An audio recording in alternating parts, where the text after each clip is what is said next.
वहां पे आई है, तो उसका एक स्ट्रेटेजिक डेप्थ का सपना पूरा हो गया है, लेकिन पाकिस्तान को वहां से खदेड़ दिया गया। Pakistan does not have any control over them, लेकिन वो अपनी तरफ से कोशिश कर रहा है कि किसी ना किसी तरीके से, क्योंकि अफगानिस्तान स्ट्रेटेजिकली बहुत इंपॉर्टेंट है, तो वहां पर काबू करे। क्योंकि अगर उसने एज अमेरिकन प्यादा अमेरिका को ये प्रॉमिस किया है, किसी भी तरीके से हो सकता है प्रॉमिस किया हो कि वो उनकी मदद करेगा वो एयर फील्ड को एक्वायर करने में, तो ये एक वो भी पहलू हो सकता है। और जहां तक भारत का सवाल है, देखिए अभी जब मुताकी साहब यहाँ भारत में आए हुए हैं और भारत ह्यूमैनिटेरियन, एजुकेशनल और ट्रेड के जो समझौते हैं उनके साथ करना चाह रहा है, भारत ने पूरी तरह से तालिबान को की जो सरकार है उसको मान्यता नहीं दी है, लेकिन जो ह्यूमैनिटेरियन एस्पेक्ट्स हैं भारत उसमें लगातार उनकी मदद कर रहा है। तो डेफिनेटली पाकिस्तान नहीं चाहेगा कि इस तरह की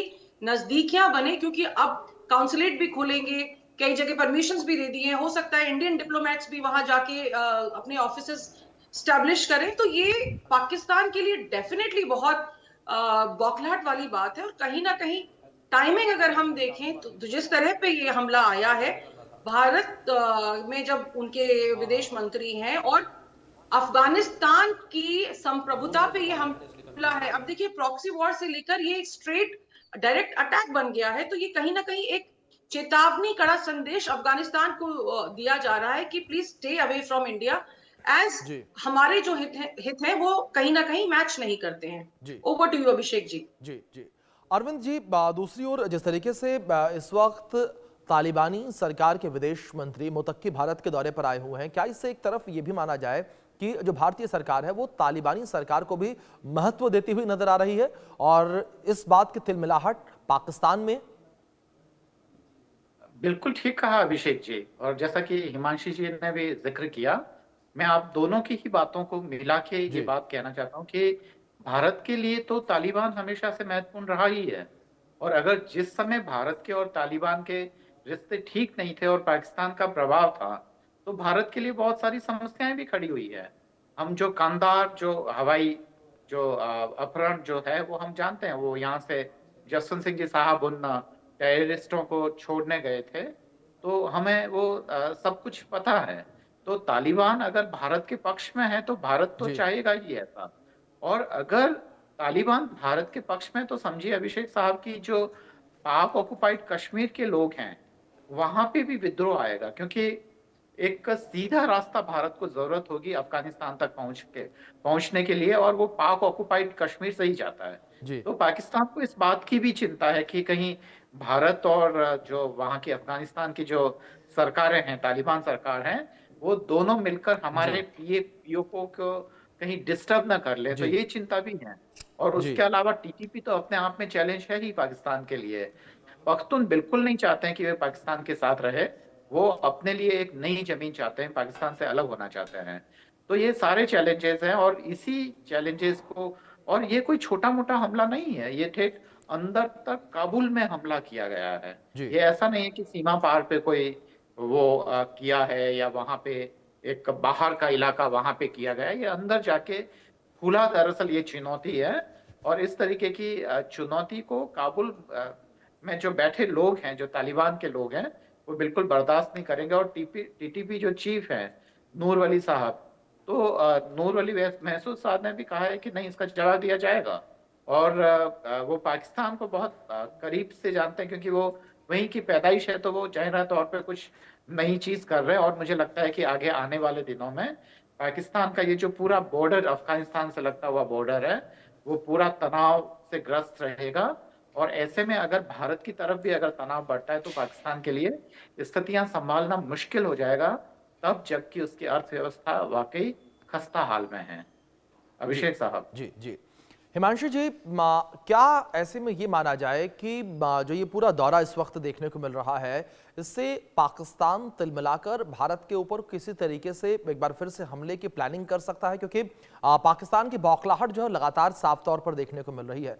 जाहिर तौर पर हिमांशु जी, पाकिस्तान कभी भी इस बात की हिमाकत तो नहीं करेगा कि वो भारत के ऊपर डायरेक्टली हमला करे, लेकिन जो आतंकियों की घुसपैठ है, आतंकियों का सहारा लेना, ये पाकिस्तान की पुरानी फितरत रही है। हिमांशु जी।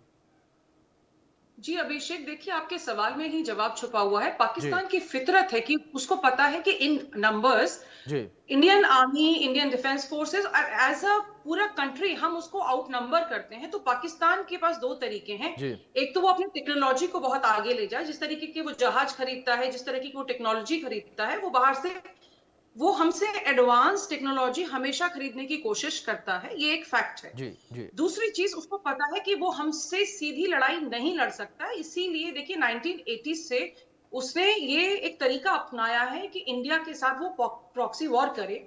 और ऑपरेशन सिंदूर के दौरान भी जो हमने देखा था कि उन्होंने जिस तरह का प्रोपेगेंडा, ना सिर्फ इंडियन जो फीड आती है ऑफ डिजिटल कंटेंट वो खराब की थी, बल्कि इंटरनेशनल जो प्रिंट मीडिया है उसमें भी उन्होंने एक तरीके से अपने आप को बहुत पावरफुल दिखाने की और विक्टिम दिखाने की भी कोशिश की थी एट द सेम टाइम।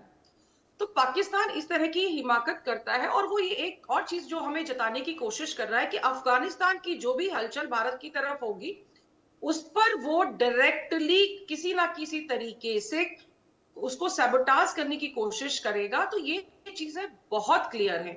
जहां तक अफगानिस्तान का सवाल है, देखिए उसमें एक बहुत क्लियर सत्ता संरचना नहीं है। उसमें बहुत सी एक ब्लर्ड सी लाइन है कि वेदर तालिबान के पूरे आतंकवादी उसको कंट्रोल कर रहे हैं, कहीं बाहर से आ रहा है, क्या आ रहा है। It's a very messed up thing, and इसीलिए भारत सरकार ने अभी तक उसको कंप्लीटली एक्नॉलेज नहीं किया है। हालांकि हम मानवीय सहायता उनको दे रहे हैं, हम कुछ कोशिशें उनके साथ कर रहे हैं कि मेल मिलाप रहे, सौहार्द बढ़े, लेकिन क्योंकि अभी तक उनकी सरकार को हमने मान्यता नहीं दी है, तो भारत भी बहुत सधे हुए कदम इस तरफ रख रहा है। पाकिस्तान से हमें केयरफुल रहने की जरूरत पहले भी थी, आज भी है। प्रॉक्सी वॉर देखिए अब सिर्फ सीमा तक नहीं रह गया है कि उन्होंने थोड़े से आतंकवादी भेज दिए।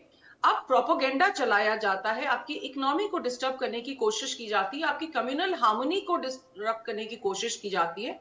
तो अब प्रॉक्सी वॉर के तरीके बहुत सारे हैं, और पाकिस्तान डेफिनेटली तिलमिलाया हुआ है कि वो किसी भी तरीके से नहीं चाहेगा कि अफगानिस्तान और भारत के बीच में नजदीकियां बढ़े, रिश्ते प्रगाढ़ हो, क्योंकि उनको ही सबसे ज्यादा इससे नुकसान होने वाला है। इस समय भारत को क्या करना है कि उसने अपनी नॉन मिलिट्री लेकिन स्ट्रैटेजिक जो उसका जो फेस है उसको स्ट्रॉन्ग करना है, और सिविल और डिप्लोमेटिक रिश्ते प्रगाढ़ करने हैं।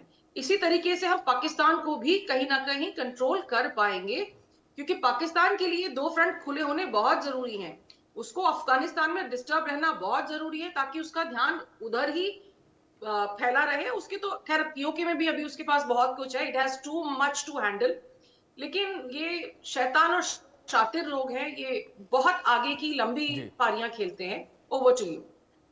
जी अरविंद जी, दूसरी ओर जिस तरीके से पाकिस्तान को लेकर हमने बात की, ये भी कहा जा रहा है कि अमेरिका के लिहाज से भी ये दौरा काफी ज्यादा अहम है मुत्तकी का, और अमेरिका को भी इस दौरे के माध्यम से एक बड़ा कूटनीतिक संदेश जाएगा। अरविंद जी। हाँ, महत्वपूर्ण तो है, जी क्योंकि अमेरिका के जो राष्ट्रपति ट्रम्प साहब है उन्होंने बयान तो दिया ही था बगराम, जो खासकर सैनिक अड्डा है उसको जी लेकर। जी और दरअसल दोनों के जो डिप्लोमेसी में फर्क है, अमेरिका जहां धमका के वहां अपना जी एयरबेस बनाना चाहता है, वहां सैनिक अड्डा बनाना चाहता है, वहीं भारत दरअसल सहयोग के रास्ते से जाके वहां करना चाहता है। मतलब वह तालिबान की सहमति से ऐसा करना चाहता है। जी तो अमेरिका को संदेश तो है ही। दूसरा ये कि दरअसल भारत के लिए वो एक विकल्प है, क्योंकि जी अमेरिका से रिश्ते बिगड़ने के बाद में भारत जो टर्सरी सेक्टर में बहुत ही बेहतर है, तो उसके कामगारों के लिए मध्य एशिया में जाने का यहाँ से रास्ता खुलेगा। एक और बात ये कि वो जो पूरा सैनिक अड्डा है, जो पूरा एयरपोर्ट वगैरह है, वो दरअसल रशिया ने तैयार किया था। जब वहां पे जो रशियन सैनिक यूएसएसआर के जमाने के, सोवियत संघ के जमाने के, तो उन्होंने सबसे ज्यादा वहां पे पैसा खर्च किया था।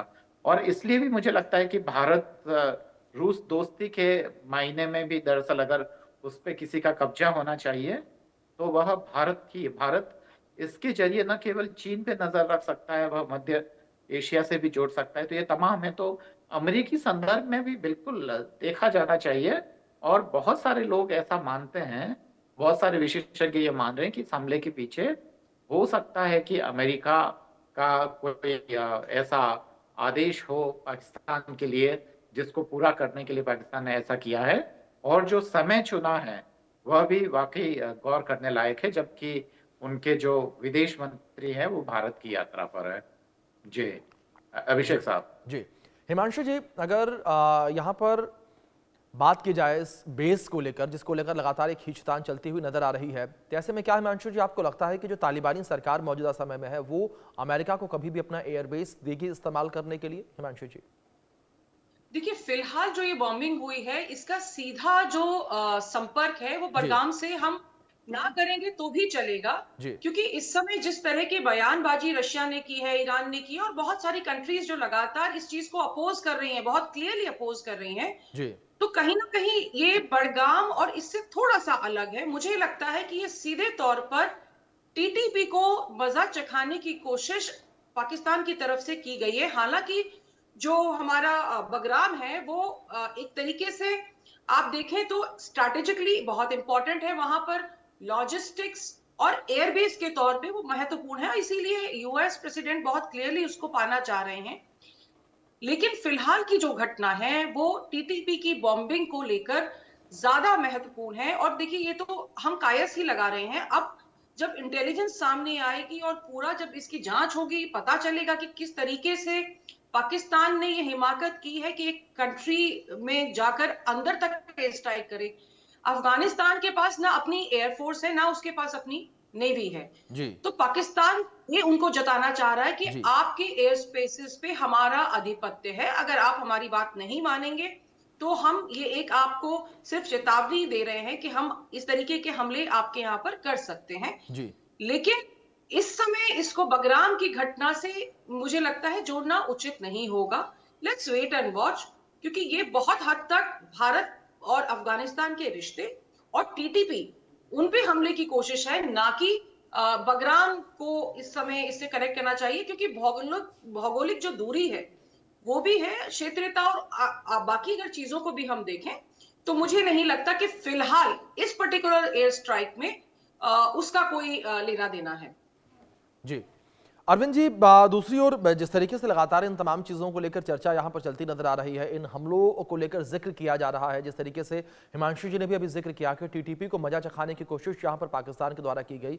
लेकिन अरविंद जी, हमने भी एक पैटर्न लगातार लंबे समय से देखा है कि टीटीपी कभी भी शांत नहीं रहता। क्या अरविंद जी आपको लगता है कि इन हमलों के बाद टीटीपी के द्वारा भी पाकिस्तान के ऊपर एक बड़ा हमला, पाकिस्तानी आर्मी के ऊपर एक बड़ा हमला किया जा सकता है? बिल्कुल बिल्कुल किया जाएगा, क्योंकि उनके जो हेड है, जिनको निशाना बनाने की पाकिस्तान ने कोशिश की थी, जी उन्होंने भी साफ कर दिया है कि हम इसका जवाब देंगे। और तालिबान ने भी कहा है कि इसका जवाब जरूर दिया जाएगा, पाकिस्तान किसी मुगालते में ना रहे। और दरअसल अब जब तालिबान ने साफ कर दिया है कि वो अपनी जमीन पे अमेरिकन सोल्जर्स नहीं चाहता है, किसी विदेशी सैनिक को नहीं चाहता है, ऐसे में दरअसल ये एक डर पैदा करने की कोशिश है। और अमेरिका ये भी बता सकता है कि देखिए, अगर अमेरिकन सोल्जर्स वहां होते तो पाकिस्तान कभी ऐसी हिम्मत नहीं करता, या कि हम उसे करने नहीं देते। तो उसकी सरकार पे एक दबाव बनाने की कोशिश भी है, पर इसका परिणाम उल्टा निकलेगा। बिल्कुल आपने ठीक एसेस किया है अभिषेक साहब, कि अब जी टीटीपी के हमले और तेज होंगे, और जो पाकिस्तान की खस्ता हाल अर्थव्यवस्था है, पर इससे फायदा जो खासकर आसिफ मोनिर साहब जैसे लोगों का है, क्योंकि इससे जो बजट का बहुत बड़ा पैसा है वहाँ की जो आर्मी और उसके लोगों को जाएगा, तो ऐसे वहाँ का असंतोष भी दबा देंगे। और क्योंकि अब वो फील्ड मार्शल बन गए हैं, तो वो अपने जो टेन्योर है उसको लंबे समय तक चला सकता है, क्योंकि फील्ड मार्शल आमतौर पर रिटायर्ड नहीं होता है। तो वो अपने ताकत भी अपने हाथ में रखना चाहता है, और सेना में जो असंतोष पल रहा है वो इस करप्शन के और उस पैसों के जरिए भी हैं। तो बहुत सारे इसके अलग अलग प्रभाव देखने को मिलेंगे, और इससे पाकिस्तान की जनता को वाकई बहुत ही और ज्यादा नुकसान उठाना पड़ेगा, सफर करना पड़ेगा। अभिषेक साहब। जी हिमांशु जी, जिस तरीके से एक बड़ा हमला यहां पर करने की कोशिश की गई है और टीटीपी चीफ को मारने की बात कही गई, पाकिस्तान के द्वारा मार गिराने की बात कही गई, लेकिन टीटीपी चीफ का भी ऑडियो जो है वायरल होता नजर आ रहा है। उन्होंने क्लियरली कहा कि मैं ठीक हूं। तो ऐसे में क्या हिमांशु जी माना जाए कि अब टीटीपी 2 कदम पीछे लेगी और उसके बाद एक बड़ा हमला और अब तक का सबसे घातक हमला पाकिस्तान के ऊपर, पाकिस्तानी आर्मी के ऊपर करेगी? पाकिस्तान मुझे लगता है ऐसी कोशिश कर रहा है कि जैसे जी। इजराइल बहुत सी कंट्रीज में अंदर घुस के बिल्कुल हेड ऑफ दी स्टेट्स को एलिमिनेट कर देता है, तो पाकिस्तान को लगता है कि उसका वो लेवल आ गया है, लेकिन ऐसा है नहीं। जी। Pakistan actually is a failed nation जो बार बार इस तरह की हिमाकतें करता है। लेकिन अगर आप टीटीपी को देखें तो देखिए, Taliban is a powerful terror outfit, और इसीलिए अभी अगर हम देखें तो तालिबान के जब मुत्तकी साहब इंडिया में आए हैं तो यूएन से बकायदा परमिशन लेके आए हैं। तो इस तरह के जो भी आउटफिट्स हैं वो इतने पावरफुल हैं कि ये यूएन की लिस्ट में ऑलरेडी हैं। और जहां तक टीटीपी का सवाल है, देखिए अफगानिस्तान के जो लड़ाके हैं, यहाँ की जो कौम है, उसने ना अंग्रेजों से कभी हार मानी थी, ना इन्होंने रशियन से हार मानी थी, ना यूएस जब आ गया तब हार मानी थी। तो ये पाकिस्तान की तो सॉरी टू से औकात ही क्या है, और ये इसको मजा चखाएंगे और अंदर घुस के मजा चखाएंगे, और ऐसा मजा चखाएंगे कि पाकिस्तान को समझ में आ जाएगा कि जो इसने हिमाकत की है काबुल में हमला करने की, ये बहुत नकारात्मक कोशिश थी, और इसके जो दूरगामी परिणाम है वो पाकिस्तान को बहुत जल्दी देखने को मिलेंगे। TTP is not going to wait to teach them a lesson, ये बहुत जल्दी किया जाएगा। और पाकिस्तान को, जो मैं पहले कह रही थी कि इजराइल की तरह बनने की कोशिश ना की जाए, क्योंकि वो टेक्नोलॉजी में और बाकी चीजों में बहुत आगे है कि वो ईरान में जाके या दूसरी किसी कतर में जाके या कहीं और कंट्रीज में जाके जैसे हमले वो कर पाता है। पाकिस्तान इज नोवेयर क्लियर, लेकिन वो जिसने हिमाकत की है, अब टीटीपी इनको बताएगा कि इसका अंजाम क्या होता है। जी बिल्कुल, जाहिर तौर पर हिमांशु, जिस तरीके से आपने जिक्र किया, अब यहाँ पर जो हमला है वो टीटीपी के द्वारा भी एक बड़ा हमला देखने को मिलेगा। लेकिन दूसरी ओर अरविंद जी, लगातार तालिबानी सरकार को लेकर भी ये कहा जा रहा है कि जिस तरीके से काबुल के अंदर घुसकर पाकिस्तानी सेना ने ये हमला किया, ये एयर स्ट्राइक की है, इसको लेकर क्या आपको लगता है कि तालिबानी सरकार भी जवाब देगी पाकिस्तानी सरकार को? अभिषेक साहब, कहा तो ऐसा ही है तालिबानी सरकार ने जी कि वो जवाब देगी जी पर हिमांशु जी की बात को मैं थोड़ा और ज्यादा विस्तार से समझाता हूँ कि जी पाकिस्तान के पास ताकत तो है दरअसल अफगानिस्तान के मुकाबले में, क्योंकि वह काफी, हम जानते हैं कि अफगानिस्तान के पास तो एक वायुसेना भी नहीं है, न ढंग के फाइटर प्लेट्स, वो अभी तो विकास पे ज्यादा जोर दे रहा है। पर हम तुलना ही नहीं कर सकते हैं दरअसल इजराइल और गाजा से। कारण एक तो आबादी काफी बड़ी और फैली हुई है, वो इतना जी। छोटा सा एक पट्टी जैसा नहीं है अफगानिस्तान के, वहां कोई भी आएगा और वो वहां पे बिल्कुल। एयर स्ट्राइक करके चला जाएगा। बिल्कुल, मतलब अरविंद जी, ये माना जाए कि तालिबानी सरकार भी अब बदला जो है वो लेगी। लेकिन अब देखने वाली बात यहाँ पर अरविंद जी यही होगी कि किस तरीके से तालिबानी सरकार पाकिस्तान के ऊपर अटैक करती है और उस अटैक के बाद क्या स्थितियां बनती हैं। फिलहाल बहुत शुक्रिया आप दोनों का जुड़ने के लिए, इस चर्चा में शामिल होने के लिए, कीमती वक्त इंडिया न्यूज को देने के लिए। वक्त ब्रेक का है, बने रहे इंडिया न्यूज के साथ।